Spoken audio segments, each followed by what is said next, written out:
नमस्कार दोस्तों, आज आपका फिर से स्वागत है हमारे इस YouTube channel the way to IAS में। फ्रेंड्स, NCERT का 6th क्लास से 12th क्लास के हिस्ट्री को लेकर के जो हमने सीरीज शुरुआत किया है, उससे रिलेटेड हमने ऑलरेडी 6th क्लास का पहला चैप्टर पे वीडियो ले आया है। आज हम सेकेंड चैप्टर इस 6th क्लास का, जिसका हेडिंग है from hunting gathering to growing foods. ये आप देख रहे हैं, from hunting gathering to growing foods, ये जो है हमारा आज का हेडिंग है। फ्रेंड्स, मेरा अप्रोच है कि क्या क्या सीखनी है उसका पहले से ही पता हो, अर्थात हमारा टारगेट बहुत ही क्लियर होना चाहिए इस चैप्टर में कि हमें क्या क्या जानना है। इसके तहत हम 3 चीज़ों पर पहले ही फोकस करते हैं, जिसमें पहला होता है हमारा कीवर्ड, दूसरा होता है हमारा क्वेश्चन एंड तीसरा होता है सब हेडिंग। आज हम कीवर्ड पे फोकस करते हैं। अभी सबसे पहले कीवर्ड क्या होता है, इसका हम ऑलरेडी जो पहला वीडियो है उस पर हम डिस्कस कर दिए हैं, पहला जो चैप्टर है उसमें। आज जो दूसरा चैप्टर में जो कीवर्ड है हमारा हंटर और गैदरर्स, इसको जानेंगे। साइट्स क्या होता है, इसको बहुत अच्छी तरह से समझेंगे। हैबिटेशन एंड फैक्ट्री, ये दोनों क्या है, इन दोनों में अंतर क्या है, इसको जानेंगे। पैलियोलिथिक और मेजोलिथिक, ये दोनों क्या है, इसको अच्छी तरह से समझेंगे आज। माइक्रोलिथ्स क्या होता है, इसको देखना है। डोमेस्टिकेशंस, फार्मर्स और हर्डर्स, इन तीनों को बारीकी से समझेंगे। और नियोलिथिक, जो कि बहुत ही इंपॉर्टेंट फेज है, इनको अच्छी तरह से समझेंगे। और जो बरियल्स है, यह क्या होता है, जिसका हिंदी कब्र है, इनको हम देखेंगे। फ्रेंड्स, आगे क्वेश्चन क्या क्या पूछा जा सकता है उसको पहले ही क्लियर कर लेते हैं। तो पहला जो क्वेश्चन है उसमें 2 क्वेश्चन है। ए नंबर में कहता है hunter gatherers choose to live in caves and rock shelter because, क्या क्या कारण थे जिसके कारण कि हंटर और गैदरर्स इस केव्स को और रॉक शेल्टर को चूज करते थे अपने आप को वहाँ पर रहने के लिए। ऐसा क्या कारण था, इसको भरना है हमें, इसको सीखनी है। दूसरा जो क्वेश्चन है, ग्रासलैंड्स डेवलप अराउंड, कब यह डेवलप हुआ था ग्रासलैंड्स, ये एक डेट पूछ रहा है, उसको हमको इसमें भरना है, ये भी हमें सीखनी है। दूसरा क्वेश्चन है why do people who grow crops have to stay in the same place for a long time, जो लोग अन्न उपजाते थे या कृषि करते थे उसे एक ही जगह पे लंबे समय तक क्यों रहना पड़ता था, इनको भी हम जानना है, समझना है। तीसरा क्वेश्चन है Why do आर्कोलॉजिस्ट, जो आर्कोलॉजिस्ट है वह थिंक, क्यों सोचते थे ऐसा, that many people who lived in Mehrgarh, जो मेहरगढ़ में बहुत सारे लोग रहते थे, वह शुरुआत में हंटर्स टू स्टार्ट विथ, जो शुरुआत तो किया हंटर्स के रूप में, that herding become the more important later, जिनके जीवन में पशुपालन बहुत ही इंपॉर्टेंट हो गया। ऐसा आर्कोलॉजिस्ट क्यों सोचते हैं, इसके बारे में हमें जानना है। और ये जो चौथा क्वेश्चन है, it is framed by me and this is very important question for the perspective of mains, that examine the role of climate change in the journey of human from hunting gathering to growing fruits. Friends, इसमें एक climate change करके एक सब heading है, उसी को base बना करके मैंने ये क्वेश्चन फ्रेम किया है। फ्रेंड्स, जो हमारा थर्ड पॉइंट है वह यह है कि इस पूरे चैप्टर में ये सारे सब हेडिंग है, अर्थात टोटल सब 11 हेडिंग है। इस 11 सब हेडिंग को हमको समझना है। पहला है द अर्लीस्ट पीपुल, अर्थात जो हंटर्स और गैदरर्स है इनकी बारे में बात कर रहा है कि जो अर्लीस्ट पीपुल है, हंटर और गैदरर्स है, why were they on move, वो मूव क्यों करते रहते थे, इनके बारे में जानेंगे। दूसरा, how do we know about this people, मतलब ये जो पीपल्स थे हंटर गैदरर्स, इसके बारे में जो हम जानते हैं, कैसे जानते हैं, how do we know about this people. जो तीसरा है choosing a place to live in, ये जो हंटर्स गैदरर्स थे किसी भी प्लेस में रहने के लिए जो उसकी चुनाव करते थे वह किस आधार पे करते थे, इसको जानना है। चौथा जो है वो है फाइंडिंग आउट अबाउट फायर, मतलब आग को जलाना सीख गए, और आग को जलाना सीख गए तो इसका क्या क्या प्रभाव हुआ, ये चीज़ हम सीखेंगे। मतलब ये 4 चीज़ जो है वेरी इंपॉर्टेंट है। इसके बाद का ये जो चैप्टर है, जो 5वां चैप्टर है, ये बहुत इंपॉर्टेंट है। It's related to changing environment, इसी में हम क्लाइमेट चेंज के बारे में पढ़ेंगे। फ्रेंड्स, ये बहुत इंपॉर्टेंट है। इसके बाद the beginning of farming and herding, and then जो a new way of life, मतलब ये बिगिनिंग ऑफ फार्मिंग और हर्डिंग होने के बाद या इसका जो इम्पैक्ट हुआ वो एक न्यू वे ऑफ लाइफ के रूप में हुआ। तो क्या था ये न्यू वे ऑफ लाइफ, इसको देखेंगे। एंड देन जो एनिमल्स था, जो पशुपालक लोग थे, वह जो एनिमल को हर्डिंग करते थे, पशुपालन करते थे, उनके द्वारा उनके पास एक स्टोरिंग हो गया, मतलब फूड जो है एक स्टोर फॉर्म में स्टोर हो गया in the form of animal. यह कैसे हुआ इसको हम समझेंगे। And then finding out about the first farmers and herders. ये जो फर्स्ट फार्मर्स हैं और जो हर्डर्स हैं, इनके बारे में हम जानते हैं किस सोर्स के आधार पर जानते हैं, जो सोर्स क्या था जिनके आधार पे हम इनके बारे में पहचानने और जानने की कोशिश करते हैं, इनको जानेंगे। And towards a settled life, पहले का लाइफ में बहुत ही घुमंतु जीवन होता था, मूव करते रहते थे, यहाँ पे आकर के सेटल्ड लाइफ हुआ। कैसे हुआ, क्यों हुआ, इसको जानेंगे। एंड देन एक केस स्टडी है इसमें दिया हुआ, जो मेहरगढ़ है उनके बारे में, कि वहाँ पे जो लाइफ था एंड जो मृत्यु था, इन दोनों के बारे में हम जानेंगे। फ्रेंड्स आगे बढ़ते हैं। इसमें जो सबसे पहला सब हेडिंग है वह है the earliest people why were they on the move. इस जो पैराग्राफ है इसमें बेसिकली क्या कहा गया है, इसी को हमने इस साइड लेफ्ट साइड निकाल के रखा है। जो द अर्लीस्ट पीपल है, वास्तव में ये हंटर्स और गैदरर्स हैं। इनका नाम ये क्यों पड़ा, तो इसलिए पड़ा क्योंकि इनका जो फूड था, उस फूड को प्राप्त करने का जो तरीका था, वह तरीका हंटिंग और गैदरिंग के रूप में ही था। That's why they called Hunter और गैदरर्स।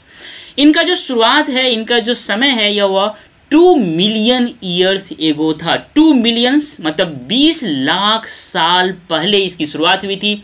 जो हंटेड करते थे, ये जो हंट करते थे, जो वाइल्ड एनिमल्स था उनका, ये फिश जो है उनको पकड़ते थे, जो चिड़िया बर्ड्स थे उनको पकड़ते थे। इनका मतलब ये तरीका था हंटिंग करने का। और जो गैदरिंग करता था, जो फ्रूट्स था, roots, nuts, seeds, leaves, stalks and eggs, इन सारे चीज़ों को ये संग्रह करते थे, इकट्ठा करते थे। अर्थात ये हंटिंग और गैदरिंग करने का जो प्रोसेस था, इसी के आधार पे, इसी तरीके के आधार पे इनका नाम हंटर और गैदरर्स पड़ा। फ्रेंड्स ये पिक्चर आप देख रहे हैं, ये जो एनिमल है इसको हंटिंग किया है इन्होंने। आगे अगर हम देखें तो इसी में ये कहा गया है कि why were they on the move, ये लगातार मूव क्यों करते रहते थे। इसका आंसर, इसमें पहला आंसर दिया गया है कि सर्च फॉर फूड। क्या बताया गया है इसमें, ये कह रहा है कि ये जिस जगह पे पहले रहते थे, उस जगह पे रहते रहते वहाँ के जितने भी रिसोर्सेज थे, जो प्लांट रिसोर्सेज है या एनिमल रिसोर्सेज है, उनको जब ये खा जाके ख़त्म कर देते थे, तो फिर नए रिसोर्सेज की तलाश में ये मूव करते थे। यही बात यहाँ कहा गया है। और दूसरा जो कह रहा है कारण वह है follow the movements of animals. होता क्या था कि जो एनिमल्स होते थे वो भी छोटे छोटे एनिमल्स पे डिपेंडेंट होते थे। ये एनिमल्स इन छोटे छोटे एनिमल्स को खा करके जब ख़त्म कर देते थे, तो ये खुद अपने आप मूव करते रहता था, दूसरे जगह जाता था। और इस एनिमल पे डिपेंड होता था कौन, तो ह्यूमन। तो इस एनिमल के मूवमेंट करते ही ये ह्यूमन भी इसके पीछे पीछे मूवमेंट करना शुरू कर देता था। अर्थात ये जो दूसरा कारण है, follow the movements of animals, ये दूसरा कारण बताया गया। तीसरा कारण क्या है, तीसरा कारण सीजन से रिलेटेड है, मौसम से रिलेटेड है। कहता है ये है कि जो प्लांट है और जो ट्री है वह फ्रूट देते थे, डिफरेंट सीजन में डिफरेंट फ्रूट देते थे। तो जो लोग थे उनको अलग अलग सीजन में अलग अलग तरह के जो प्लांट्स और फ्रूट्स चाहिए था, उसको प्राप्त करने के लिए भी ये मूव करते रहते थे। जो चौथा कारण है, बहुत ही इंपॉर्टेंट कारण है, यह बताता है कि जो पीपल है, जो प्लांट है और जो एनिमल है, वास्तव में वह पानी पे ही तो सर्वाइव कर रहा था। और पानी का जो सोर्स था वो लेक्स था, स्ट्रीम मतलब नदी था, या रिवर्स जितने भी थे ये थे। उसमें कुछ रिवर्स ऐसे थे जो कि पेरेनियल था, जो कि हमेशा उसमें पानी रहता था, लेकिन जो अदर्स थे वो सीजनल थे। मतलब जो सीजनल थे वहाँ पे जब पानी खत्म हो जाता था तो फिर पानी की तलाश में फिर मानव जो है दूसरे जगह मूव करता था। तो ये जो वाटर है, मतलब पानी की तलाश में जो मूव करना है, ये फोर्थ कारण बताया गया है। फ्रेंड्स अब कहता है how do we know about this people, hunters और गैदरर्स के बारे में हम कैसे जानते हैं। फ्रेंड्स हंटर्स और गैदरर्स का जो टूल्स होता था वो हमारे लिए बहुत ही इम्पॉर्टेंट सोर्स होता है जानने के लिए। ये जो हंटर्स थे ये बनाते थे और यूज करते थे स्टोन का, बोन का या वुड का टूल्स। इसमें जो बोन और वुड का टूल्स था ये बहुत लंबे समय तक तो सरवाइव नहीं कर पाया, लेकिन ये जो स्टोन का टूल्स है ये बहुत लंबे समय तक सरवाइव करता था। इस टूल को ये यूज करते थे कटिंग करने में, स्क्रैपिंग करने में, हंटिंग करने में और चॉपिंग करने में। जो कटिंग करते थे, जो मीट था और जो बोन था उसको कट करता था। जो स्क्रैपिंग करता था मतलब जो पेड़ का छाल था उसको स्क्रैप करता था, बार्क को, और जो जानवर का खाल होता था उनको ये हाइड करते थे, उनको स्क्रैप करते थे। जो हंटिंग करते थे, जो स्पीयर्स था और जो एरोज था, इनके द्वारा, इस टूल्स के द्वारा यह हंटिंग करता था। और जो फ्रूट था और जो रूट था उसको चॉपिंग करता था। इवन जो वुड था, जो लकड़ी था, उसको भी काटता था। और इसको 3 पर्पस से काटता था। पहला पर्पस था कि जलावन के रूप में काटता था। दूसरा पर्पस था कि जो इस लकड़ी को काट करके झोपड़ी या हट बनाते थे। और तीसरा कारण था कि इस लकड़ी से भी टूल्स बनाते थे। इस तरह से इनके पास ये जो टूल्स था जिनका कि बहुत सारे पर्पस थे, इस टूल्स के आधार पर हम जानते हैं हंटर्स और गैदरर्स के बारे में। और ऑलरेडी इस जो पिक्चर आप देख रहे हैं इसमें इस टूल्स के सहयोग से जो क्या कर रहा है, डिगिंग कर रहा है, मतलब ज़मीन के अंदर खुदाई कर रहा है। और इसी टूल्स के सहयोग से ये क्लोथिंग कर रहा है, जो एनिमल का स्किन है उसका जो है स्टिचिंग कर रहा है, उसको सिलाई कर रहा है। फ्रेंड्स आगे बढ़ें, और यही बात इन सारे पैराग्राफ में कहा गया है। इसमें आगे बढ़ते हैं तो choosing a place to live in, ये जो है किसी प्लेस में कैसे कैसे रहते थे, कौन कौन सा प्लेस था जिसमें कि हंटर्स गैदरर्स रहते थे, भारत में ऐसा कौन कौन सा साइट है जहाँ पे ये रहते थे। वैसे तो बहुत सारे साइट हैं, लेकिन हंटर गैदरर्स को जो साइट था इस मैप पे 3 जगह बताया गया है। और ये तीनों ट्रायंगल, ये जो देख रहे हैं आप, एक ट्रायंगल, दूसरा ट्रायंगल और ये तीसरा ट्रायंगल। जो पहला ट्रायंगल की बात कर रहा हूँ ये भीमबेटका है, जो आज का मध्य प्रदेश है वह, जो हुंसगी है आज का कर्नाटक है वहाँ पे है, और जो कुरनूल केव्स है ये आज का आंध्र प्रदेश में है। इस तीनों को याद रखिएगा, भीमबेटका, हुंसगी और कर्नूल। बाद बाकी जितने भी साइट्स हैं उनके बारे में हम चर्चा करेंगे, वो आगे चर्चा करेंगे। पर जब हम हंटर और गैदरर्स की बात करते हैं तो उसके लिए 3 साइट को याद रखिएगा, पहला भीमबेटका, दूसरा हुंसगी और तीसरा कर्नूल। फ्रेंड्स आगे बात करते हैं। सबसे पहले हम भीमबेटका को देखते हैं, ये एमपी में है। यह जो है केव एंड रॉक शेल्टर है, ये नेचुरल केव्स है। क्या करता था ये, तो शेल्टर देता था। किस किस से सुरक्षा देता था ये, तो रेन से, हीट से और विंड से, मतलब बारिश से, तेज धूप से और तेज हवा से सुरक्षा देता था। यही तो पहला क्वेश्चन है, इसी को तो फिल इन द ब्लैंक्स में भरना है। फ्रेंड्स हैबिटेशन साइट्स क्या है, फैक्ट्री साइट्स क्या है, हैबिटेशन कम फैक्ट्री साइट क्या है, इसको समझ लेते हैं। हैबिटेशन साइट्स वह होता है जहां लोग रहते हैं। फैक्ट्री साइट वह होता है जहां पे लोग टूल्स बनाते हैं, मतलब वहाँ का स्टोन जो है बहुत ही अच्छा है, टूल्स बनाने के लिए बहुत ही यूजेबल है। इसीलिए जहाँ पे इस तरह का स्टोन मिलता है जिससे कि टूल्स को बहुत ही आसानी से और वो टूल्स बहुत ही सुंदर बनता हो, वहाँ पे लोग जा करके उस टूल्स को बनाते थे। ऐसे साइट्स को फैक्ट्री साइट्स बोलते हैं। और कुछ ऐसे साइट्स होते थे जहाँ पे लोग रहते भी थे और वहाँ पे टूल्स भी बनाते थे, उसको हैबिटेशन कम फैक्ट्री साइट बोलते हैं। पर ये जो भीमबेटका है यह हैबिटेशन साइट्स है, यह फैक्ट्री साइट या हैबिटेशन कम फैक्ट्री साइट नहीं है, इसको याद रखिएगा। आगे बात करते हैं, ये कर्नूल है, इसको याद रखिएगा। अभी मैंने मैप में देखा था कर्नूल। देखिए यहाँ पे सब हेडिंग है फाइंडिंग आउट अबाउट फायर, मतलब आग जलाना सीख लिया था। कर्नूल से हमें ऐश मिला है, मतलब राख मिला है। इसका मतलब ये है कि कर्नूल के लोग आग जलाना सीख गए थे। ये आग क्या करते थे, तो ये आग से लाइट जलाते थे, आग से मांस को भूनते थे और आग से जो जानवर जिनसे कि इनको डर होता था उनको दूर भगाने का काम करते थे। So this is a very important step in the life of human. आगे बढ़ते हैं। देखिए फ्रेंड्स, अभी तक हमने जितनी बात किया है वह वास्तव में इस फेज की ही बात किया है, पैलियोलिथिक फेज की बात किया है।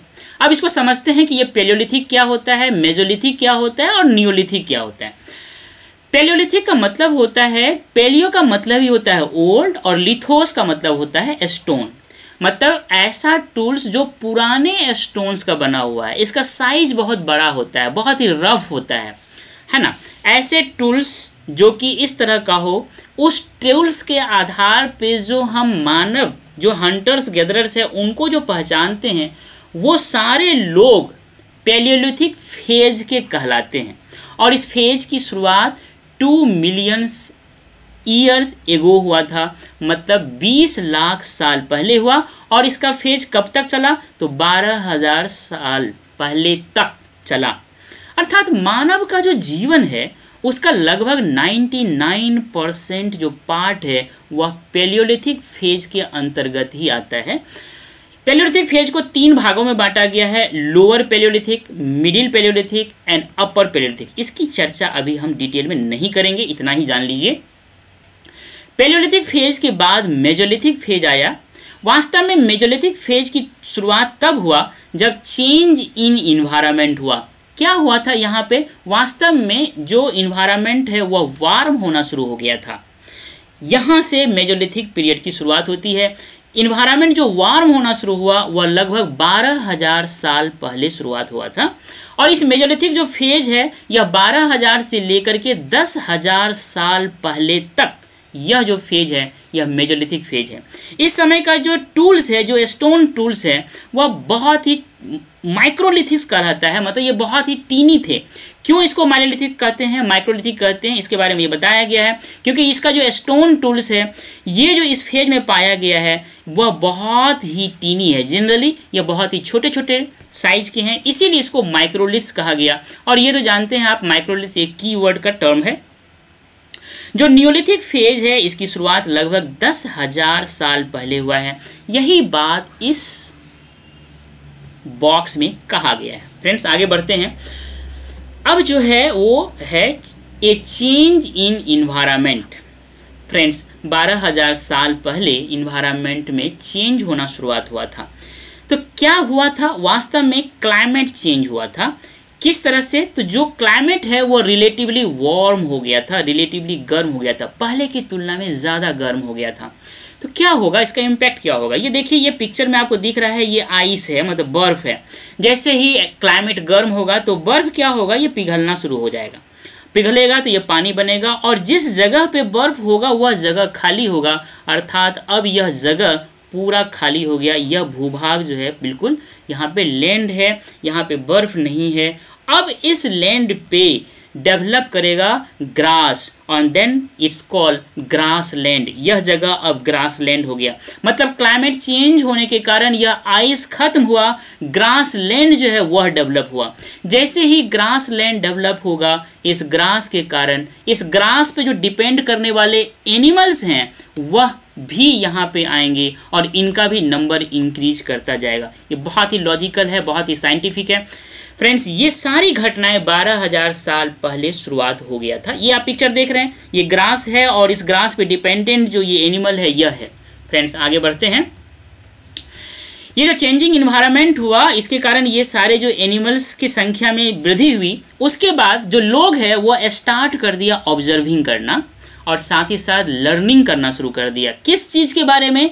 कि ये जो एनिमल्स थे इनके फूड हैबिट्स के बारे में, और इनका जो ब्रीडिंग सीजन है, जो प्रजनन का सीजन है, उसके बारे में यह ऑब्जर्व करना और लर्न करना शुरू कर दिया। फ्रेंड्स साथ ही साथ ये लोग अब यह सोचना भी शुरू कर दिया कि इनको हम पालतू बना सकते हैं, इनका रियरिंग कर सकते हैं। साथ ही साथ ये लोग ये भी सोचना शुरू कर दिया कि हम फिशिंग भी कर सकते हैं। ये देखिए, ये मानव है जो कि एकदम ऑब्जर्विंग और लर्निंग के मुद्रा में है, सोचने की मुद्रा में है, और ये देख रहा है कि ये सारे जानवर है क्या कर रहा है, इनका फूड हैबिट क्या है, इनका जो ब्रीडिंग सीजन है यह क्या है। इन सारे चीज़ों को ये मानव देखना शुरू कर दिया था। जानते हैं मानव का जो कॉग्निटिव डेवलपमेंट इससे पहले हो चुका था, इसी कॉग्निटिव डेवलपमेंट के आधार पर मानव में ऑब्जर्विंग और लर्निंग कैपेसिटी जो है अन्य दूसरे जो एनिमल्स और प्राणी थे उनसे ज़्यादा हो चुका था। फ्रेंड्स आगे बढ़ते हैं। अब है beginning of farming and herding. Friends farming मतलब कृषि, मतलब खेती, और हर्डिंग मतलब पशुपालन, इसकी शुरुआत। सबसे पहले बात करते हैं फार्मिंग की। ये सारे इस पैराग्राफ में दिया गया है, इसी को मैंने यहाँ निकाल करके बताने की कोशिश किया है। जो क्लाइमेट चेंज हुआ तो उसके कारण ज़्यादा से ज़्यादा लैंड जो है मानव के पास आ गया, खाली हो गया, तो आइस के नहीं रहने से। सेवरल ग्रेन्स बियरिंग ग्रासेस, ऐसे घास जिसमें कि ग्रेन हो, दाना हो, ऐसे घास नेचुरली ग्रू करना शुरू कर दिया, नेचुरली अपने आप उत्पन्न होना शुरू हो गया। जो उस समय के लोग थे, मेन, वुमेन एंड चिल्ड्रेन, याद रखिएगा वुमेन एंड चिल्ड्रेन भी ऑब्जर्व कर रहे थे, वह कलेक्ट करना शुरू कर दिया और लर्न करना शुरू कर दिया। क्या कि वेयर दे ग्रू, ये जो घास है जो कि ग्रेन बियरिंग ग्रासेस है, यह कहाँ ग्रू करता है, कहाँ उत्पन्न होता है, कहाँ बढ़ता है, और व्हेन, कब इसमें जो दाना है वो पकना शुरू हो जाता है। ये चीज़ उस समय इसको लर्न करना ये लोग शुरू कर दिए थे। And then think about growing plants on their own, और इसके आधार पे ये लोग इन प्लांट को खुद से उपजाने के बारे में सोचना शुरू कर दिए, और इस तरह से जो फार्मिंग का जो प्रोसेस है यह शुरुआत हुआ। यही तो फार्मिंग है फ्रेंड्स। आगे बढ़ते हैं। अब हम बात करते हैं हर्डिंग अर्थात पशुपालन का। जब फार्मिंग करना शुरू कर दिया तो इनके पास ये जो ग्रेन था, जो चारा था, ये ऑलरेडी आ गया था। ये अपने घर के आसपास इस चारा को, इस फूड को छोड़ देते थे। इसके कारण जो जानवर होते थे वो अट्रैक्ट होने लगे और धीरे धीरे उसी जानवर को मानव पालतू बनाना शुरू कर दिया। जो आज का डॉग है, जो कुत्ता है, इसके जो पूर्वज थे वो पहला था एनिमल जिनको कि मानव ने पालतू बनाया।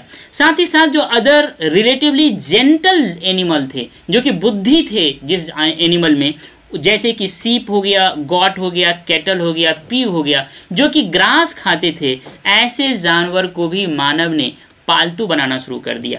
ये पिक्चर देख रहे हैं, ये सारे जो है पालतू जानवर जो एनिमल्स है उनका पिक्चर है। इनकी एक और यहाँ पे सुविधा जो हुआ इनको पालतू बनाने से, कि ये जो एनिमल्स थे इनको जो दूसरे बड़े एनिमल से थ्रेट होता था उनसे भी इनको प्रोटेक्शन मिलने लगा। मानव ने इनको प्रोटेक्ट करना शुरू कर दिया और इस तरह से यहाँ पे हर्डिंग अर्थात पशुपालन की शुरुआत हुई, और यही बात जो है इस पैराग्राफ में कहा गया है। फ्रेंड्स आगे बात करते हैं। ये एक बॉक्स है जिसमें कि डोमेस्टिकेशन के बारे में बताया गया है कि डोमेस्टिकेशन है क्या। वास्तव में यह डोमेस्टिकेशन एक प्रोसेस है कि प्लांट को ग्रो करने का और एनिमल की देखभाल करने का। ये जो प्रोसेस है इसी को डोमेस्टिकेशन कहा जाता है। फ्रेंड्स, मानव ने प्लांट को कैसे ग्रो किया, तो उनका एक प्रोसेस था। सबसे पहले प्लांट को सिलेक्ट किया। किस प्लांट को सिलेक्ट किया? ऐसे प्लांट जो कि डिजीज प्रोन नहीं थे, अर्थात जिस प्लांट में रोग से लड़ने की क्षमता है, ऐसे प्लांट को सिलेक्ट किया, पहला कंडीशन। दूसरा, ऐसे प्लांट जिसका कि ग्रेन का साइज बड़ा है उनको सेलेक्ट किया। ऐसे प्लांट जिसका कि डंठल, जिसका कि स्टॉक बहुत ही स्ट्रोंग है, कि मतलब जब उसका ग्रेन जब पक जाएगा, उनका भार ज़्यादा हो जाएगा, तो उसका जो डंठल है, जो स्टॉक है, वो झुकेगा नहीं, वो टूटेगा नहीं। ऐसे प्लांट को सेलेक्ट किया और फिर बाद में इसको सेलेक्ट करने के बाद जो उसका सीड है उसको प्रिजर्व्ड करके रखना शुरू कर दिया, ताकि आने वाले समय में उससे फिर से वही प्लांट जो है पैदा कर सके। ये तो प्लांट की कहानी हुई। ठीक इसी तरह से जो एनिमल्स है उनको भी सेलेक्ट करना शुरू कर दिया ब्रीडिंग के पर्पज से। ये एनिमल भी वही एनिमल थे जो कि नॉट प्रोन टू डिजीज थे, मतलब उनमें भी डिजीज से लड़ने की क्षमता हो। ऐसे एनिमल को सिलेक्ट किया, उनका ब्रीडिंग किया, और ऐसे एनिमल रिलेटिवली जेंटल थे, मतलब ज़्यादा इसमें बुद्धि था दूसरे से। इस तरह से इन्होंने सिलेक्ट किया एनिमल का और प्लांट का। फ्रेंड्स, इसका रिजल्ट क्या हुआ कि ये जो प्लांट और एनिमल थे, जो वाइल्ड एनिमल और प्लांट थे, इससे डिफरेंट होने लगा। धीरे धीरे इन्हीं का फिर से ब्रीडिंग किया, फिर से सीड के रूप में प्लांट को रखा, और धीरे धीरे लंबे समय के बाद यह डोमेस्टिकेट हो गया। ये प्लांट और एनिमल मानव के द्वारा डोमेस्टिकेट कर दिया गया। डिफरेंस ये हुआ इस डोमेस्टिकेटेड एनिमल और प्लांट में और जो वाइल्ड एनिमल और प्लांट है। एक एग्जाम्पल दिया यहाँ पे दिया है कि जो वाइल्ड एनिमल है उसका जो टिथ है, जो दांत है, उसका साइज बड़ा है, और जो डोमेस्टिकेटेड एनिमल है उसका जो दांत का साइज है ये छोटा है। ये अंतर है। फ्रेंड्स आगे बात करते हैं। तो इसी डोमेस्टिकेशन में एक चीज़ समझना पड़ेगा, इज इट रिवॉल्यूशन। वास्तव में इसमें कहा गया है कि ये डोमेस्टिकेशन का प्रोसेस है या ग्रेजुअल प्रोसेस है। ये बात उठा ही क्यों यहाँ पे? वास्तव में एक हिस्टोरियन है गॉर्डन चाइल्ड, इन्होंने कहा न्यूलिथिक रिवॉल्यूशन, ये सारा चीज़ जितना हो रहा है ये न्यूलिथिक फेज में हुआ था। न्यूलिथिक फेज में ये जो कुछ भी हो रहा है इसको रिवॉल्यूशन नाम दिया गॉर्डन चाइल्ड ने। इस बुक में कहा गया है कि भैया ये रिवॉल्यूशन नहीं है। रिवॉल्यूशन को समझने के लिए एक चीज़ को समझिएगा, टाइम एंड स्पेस। टाइम का मतलब होता है, रिवॉल्यूशन में टाइम के कंटेक्स्ट में बहुत कम समय में हुआ, और स्पेस के मतलब हुआ कि एक समय पे हुआ और वहीं से एक जगह पे हुआ और वहीं से हर जगह फैलना शुरू हो गया। कहता है कि ऐसा नहीं है, यह एक ग्रेजुअल प्रोसेस है। एक समय मतलब बहुत कम समय के पीरियड में नहीं हुआ, ये बहुत लंबे समय के पीरियड में हुआ, ये लगातार होते रहा। ये ग्रेजुअल का एक पिक्चर है, ग्रेजुअल कैसे होता है। ये ग्रेजुअल हुआ और इसकी शुरुआत लगभग 12,000 साल पहले हुआ था और लगातार चलता रहा। साथ ही साथ took place in many parts, ये एक जगह नहीं हुआ, यह प्रोसेस कई जगह पे हुआ है, इसीलिए यह रिवॉल्यूशन नहीं था। इस चीज़ को याद रखिएगा। इसमें आगे कहा गया है कि जो अर्लीस्ट प्लांट जिसको डोमेस्टिकेट किया गया इस इंडियन सब कॉन्टिनेंट में वह था व्हीट एंड बार्ले, और जो अर्लीस्ट एनिमल्स था वह था शिप्स एंड गॉड्स। फ्रेंड्स, ये जो डोमेस्टिकेशन है आज इसका इम्पोर्टेंस क्या है इसको समझना बहुत ज़रूरी है, तब आपको पता चलेगा कि ये जो हमारे पूर्वज थे जो किया वो हमारे लिए कितना मायने रखता है। आज जितना हम एनिमल और प्लांट को फूड के रूप में लेते हैं, इन सारे चीज़ों का डोमेस्टिकेशन इसी समय हुआ था, मतलब इसी 12,000 साल पहले की इसकी शुरुआत हुई थी। और इसीलिए ये जो चीज़ है डोमेस्टिकेशन, जो एनिमल और प्लांट के रूप में उस समय हुआ था, आज भी वही हम खाते हैं, यूज करते हैं। That's very important for our survival nowadays. Friends, आगे बढ़ते हैं। A new way of life, तो कैसा वे ऑफ लाइफ है भैया? तो ये बोलता है सेटल्ड वे ऑफ लाइफ है। क्यों सेटल्ड ऑफ वे लाइफ हुआ इसको जानते हैं। देखिए, जब आप सीड को ज़मीन के नीचे देते हैं और बाद में जो ग्रेन के रूप में फाइनली वो जब पक जाता है वो तो हमको ग्रेन के रूप में मिलता है, तो सीड से जो ग्रेन की कहानी है, ये जो जर्नी है, इसको समझिए। देखिए, ये सीड से ग्रेन के रूप में जो जर्नी होता है इट टेक्स टाइम्स, यह समय लेता है। कई दिन लग जाते हैं, कई महीने लग जाते हैं, इवन कई साल लग जाते हैं इसमें।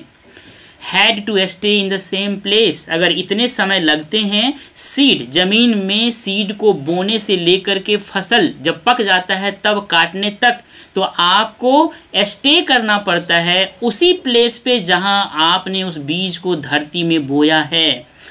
क्यों? क्योंकि आपको उसकी देखभाल करनी है, उसको पानी देना है, उसमें जो जंगली घास उगाया है उसका वीडिंग करना है, अर्थात निकाई करनी है, और जो एनिमल्स है और जो बर्ड्स है उनसे उनकी रक्षा करना है। इन सारे चीज़ों के लिए आपको उस प्लेस पे लंबे समय तक आपको रहना पड़ेगा, अर्थात प्लेस वही है, टाइम भी ड्यूरेशन बढ़ गया। इसका मतलब अब आपका जो लाइफ है सेटल्ड लाइफ हो गया।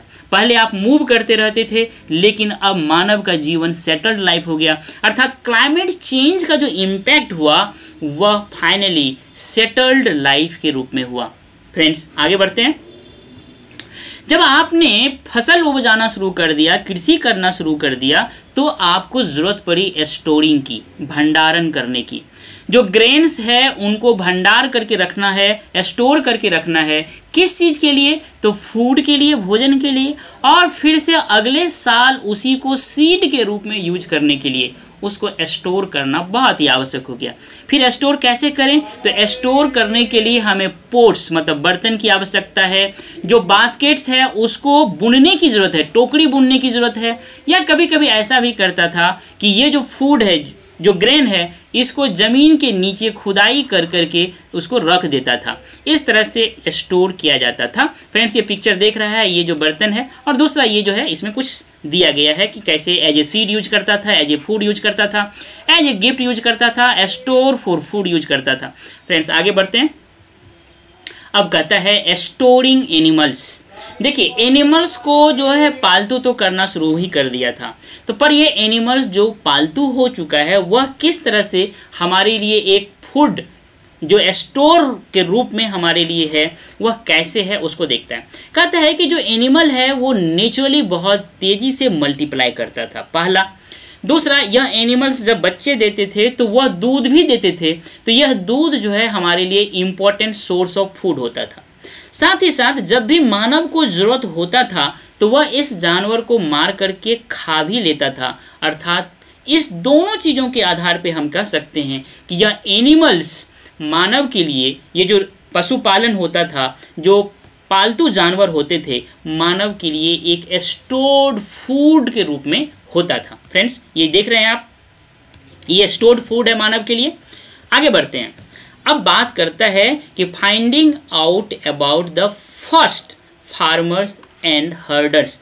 ये देखिए, जो किसान खेती करते थे, कृषक थे वो, और जो पशुपालक थे ये, इनका रहने का कौन कौन सा जगह है उनको अब हम मैप में देखेंगे। जो साइट्स है ब्लू स्क्वायर में, ये अर्ली एविडेंस है, evidence of early farmers and herders found कहाँ कहाँ से हुआ है, तो मेहरगढ़, बुर्जहोम, चिरान, डाओजाली हार्डिंग, कोल्डिहवा और महागरा, हल्लूर और पय्यमपल्ली। कंफ्यूज नहीं करना है मेहरगढ़ में और महागरा में। फ्रेंड्स, जो ट्रेंगल की बात मैंने किया था, ये हंटर्स और गैदरर्स के बारे में जब हम बता रहे थे तब बात किया था कि ये 3 साइट हंटर्स और गैदरर्स जहाँ रहते थे उससे रिलेटेड है। मतलब भीमबेटका, हुंसगी और कर्नूल केव्स, ये हंटर्स और गैदरर्स से रिलेटेड है। लेकिन जो फार्मर्स और हर्डर से रिलेटेड है वह यह साइट है मेहरगढ़, बुर्जहोम, चिरान, डाओजाली हार्डिंग, कोल्डिहवा, महागरा, हल्लूर और पय्यमपल्ली। फ्रेंड्स, इसको याद रखिएगा। अभी हम डिटेल से बात करेंगे इस मेहरगढ़ के बारे में, इस बुर्जहोम के बारे में। फ्रेंड्स, आगे बढ़ते हैं।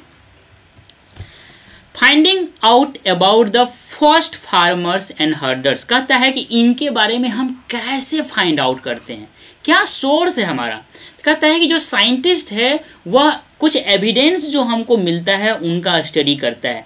एविडेंस बेसिकली 2 फॉर्म में मिलता है। किसी एक्सीडेंट की वजह से अगर उसका ग्रेन जल गया हो, ये पिक्चर देख रहे हैं, ये जो ग्रेन है यह जला हुआ ग्रेन है, भुना हुआ ग्रेन है, या उनके जो जिस एनिमल्स को खाते थे उस एनिमल्स का जब हमको बोन्स मिल जाते हैं तो इस ग्रेन, बर्न्ड ग्रेन और एनिमल्स बोन्स के आधार पे हम जो फार्मर्स और हर्डर्स है उनके बारे में पता कर लेते हैं। यही बात इस पैराग्राफ में कहा गया है। फ्रेंड्स, आगे बढ़ते हैं। देखिए, जो की वर्ड्स था वहाँ पे एक वर्ड था साइट्स, इसको हिंदी में बोलते हैं पूरा स्थल। The place where remains of things were found, जो रिमेन्स हमें मिलते हैं जिस जगह से, उस जगह को पूरा स्थल बोलते हैं या साइट्स बोलते हैं। जो रिमेन्स होते थे, things were made, used and left behind, जो मान लीजिए स्टूल, टूल्स हो गया, जितने भी कुछ बनते थे उनको बनाते थे, उनको यूज करते थे और फिर उनको छोड़ देते थे। यही चीज़ तो आज हमारे लिए सोर्स है। यह चीज़ हमको जहाँ से मिलता है वह साइट्स जो है, जो पूरा स्थल कहलाता है, उसी को हम साइट्स कहते हैं। ये जो साइट्स है, ये जो टूल्स मिलते हैं हमें इस साइट्स पे, वो या तो हमें सरफेस पे मिलते हैं या धरती के नीचे मिलते हैं, कभी कभी तो हमको पानी के अंदर भी मिला है। तो फ्रेंड्स, इसको याद रखिएगा, जो साइट्स है उसको क्या है, साइट्स, इसको हिंदी में पूरा स्थल बोलते हैं। आगे बढ़ते हैं। टुवार्ड्स ए सेटल लाइफ में एक केस स्टडी है, वह है बुर्जहोम का। बुर्जहोम कश्मीर में है। वास्तव में ये कश्मीर में है। यहाँ के लोग जो है बिल्ड करते थे पिट हाउस, मतलब गड्ढे के अंदर घर बनाते थे। जमीन को खोद करके गड्ढा बनाते थे और उस गड्ढे के अंदर घर बनाते थे। ये पिक्चर आप देख रहे हैं, ये पिक्चर जो है वास्तव में गड्ढे के अंदर बनाया गया घर का पिक्चर है। इसमें इस गड्ढे में जाने का बहुत सारे हमको सीढ़ी मिले हैं, मतलब स्टेप्स लीडिंग इनटू देम। वास्तव में जो कश्मीर वाला एरिया है बहुत ही ठंड वाला एरिया है। वास्तव में इस ठंड के वेदर में ठंड से बचने के लिए शेल्टर हेतु यह जो है ज़मीन के अंदर घर बनाते थे। फ्रेंड्स, यहाँ पे जो चूल्हे हैं उनका भी साक्ष्य मिला है। कभी कभी तो इस ज़मीन के नीचे जो घर बना है उस घर के नीचे, घर के अंदर चूल्हा का साक्ष्य मिला है, और कभी कभी घर के बाहर भी साक्ष्य मिला है। फ्रेंड्स, ये चीज़ जो है यहाँ ध्यान दीजिएगा। ये बुर्जहोम के बारे में है, कई सवाल यहाँ से आ चुका है। ये सारी बात जो हम कर रहे हैं ये वास्तव में नियोलिथिक फेज की बात कर रहे हैं। तो नियोलिथिक जो टूल्स है इसकी बात कर लेते हैं। ये नियोलिथिक टूल्स जो है वास्तव में डिफरेंट होता है किससे, तो पैलियोलिथिक टूल्स से। जो नियोलिथिक टूल्स है ये बहुत ही पॉलिश्ड होता है, इतना पॉलिश्ड होता है कि इनका जो कटिंग एज होता है, ये जो काटता है, जिस किनारे से काटता है, ये जो किनारा है ये बहुत ही फाइन होता है, मतलब खट से काट देता है, पत्थर को घिस घिस करके इतना पॉलिश कर देता है साइड से कि ये किसी भी चीज़ को खपाक से काट सकता है। साथ ही साथ इस समय का जो टूल्स है ये मोर्टार्स है और ये पेसल्स हैं। इसको आप देख रहे हैं, ओखली और मुसल बोलते हैं इसको हिंदी में। इसके द्वारा जो ग्रेन है उसको ग्राइंडिंग करने के लिए या अदर जो प्लांट है उसको ग्राइंडिंग करने के लिए इसको यूज किया जाता था। इसी पैराग्राफ में जो है इसमें यही सारी बातें कहा गया है। आगे अगर हम देखें, अब बात करता है अर्दन पोट्स के बारे में, मतलब मिट्टी के जो बर्तन है उसके बारे में बात करता है। ये जो बर्तन मिले हैं हमें, ये वास्तव में कभी कभी तो हमें डेकोरेटेड मिले हैं और इसका यूज किया था जो हमने देखा स्टोरिंग थिंग्स, जो चीज़ होता था उसको स्टोर करना, या तो फूड के रूप में हो या किसी और चीज़ को भी स्टोर करने के लिए इसको यूज किया जाता था। इस समय तक आकर के शुरुआत हो गया था कि इस बर्तन में कुकिंग करने, मतलब भोजन को पकाने के लिए इस बर्तन का यूज हो गया था। जो भोजन था वो राइस, व्हीट और लेंटिल्स, इनके रूप में भोजन को पका करके खाने की शुरुआत हो गया था। इस समय के लोग की शुरुआत हो गया था वीविंग करने का, बुनने का। किस चीज़ को, तो क्लोथ का, using different kinds of materials, अलग अलग तरह के मटेरियल को यूज करके वो जो है क्लोथ बनाना, बुनना शुरू कर दिए थे। जो बेस्ट एग्जाम्पल हमको मिलता है कॉटन, कॉटन से वो क्लोथ बनाना शुरू कर दिए थे। यही बात इस पैराग्राफ में कहा गया है। फ्रेंड्स, एक और केस स्टडी है मेहरगढ़ का, इसको याद रखिएगा, इस पैराग्राफ में कहा गया है और हमने मैप में देखा भी है मेहरगढ़ कहाँ है। तो जो आप पाकिस्तान और ईरान का जो बॉर्डर है उस बॉर्डर पे एक रूट है, उस रूट का नाम है बोलन पास। याद रखिएगा, कई बार ये मैप कई बार ये क्वेश्चन में भी आ चुका है, बोलन पास कहाँ है। ये बहुत इंपॉर्टेंट रूट है, ट्रेड रूट, बहुत इंपॉर्टेंट ट्रेड रूट रहा है। फर्स्ट टाइम इस एरिया में, मतलब बोलन पास के एरिया में जो यह मेहरगढ़ है, इस पूरे एरिया में जो ये मेहरगढ़ है, इस मेहरगढ़ में पहली बार बार्ले और व्हीट को ग्रो करने का एविडेंस मिला है। जो सीप है और जो गोट है उसको पालतू बनाने का साक्ष्य मिला है। यहाँ से बहुत सारे बोन के, जो एनिमल के बोन है वो प्राप्त हुआ है। अर्लीस्ट विलेज के साक्ष्य इसी मेहरगढ़ से मिले हैं और इनका जो घर है वह स्क्वायर और रेक्टेंगुलर के फॉर्म में मिला है। ये बहुत इंपॉर्टेंट चीज़ है, इसको याद रखिएगा। आगे हम बात करते हैं तो ये देखिएगा, मेहरगढ़ के अभी तक हमने लाइफ के बारे में बात किया, ये देखिए लिविंग एंड डाइंग की बात कर रहा है। तो यहाँ पे इस स्लाइड में हमने इसके लिविंग का जो पैटर्न है उनकी बात किया। अब हम डाइंग की बात करेंगे। तो जो when people die at Mehrgarh, तो यहाँ पे एक कंसेप्ट था बरियल का, मतलब कब्र का। ये क्या है इसको समझते हैं। जब आदमी मर जाता था तो उनके जो रिलेटिव्स होते थे या जो फ्रेंड्स होते थे, मरने के बाद भी उनका रिस्पेक्ट करता था, पे रिस्पेक्ट, और उसके मरने के बाद भी उनका देखभाल करने का कल्चर था। क्यों? क्योंकि इनका विश्वास था किस चीज़ पे, लाइफ आफ्टर डेथ, मृत्यु के बाद भी जीवन है, इस चीज़ पे इनका विश्वास था। और यह जो झलकता है या जो एक्सप्रेस होता है यह चीज़ वास्तव में जो बरियल्स है, जो कब्र है, इसके रूप में यह रिफ्लेक्ट होता है। मेहरगढ़ में कई सारे हमको बरियल साइट्स मिले हैं।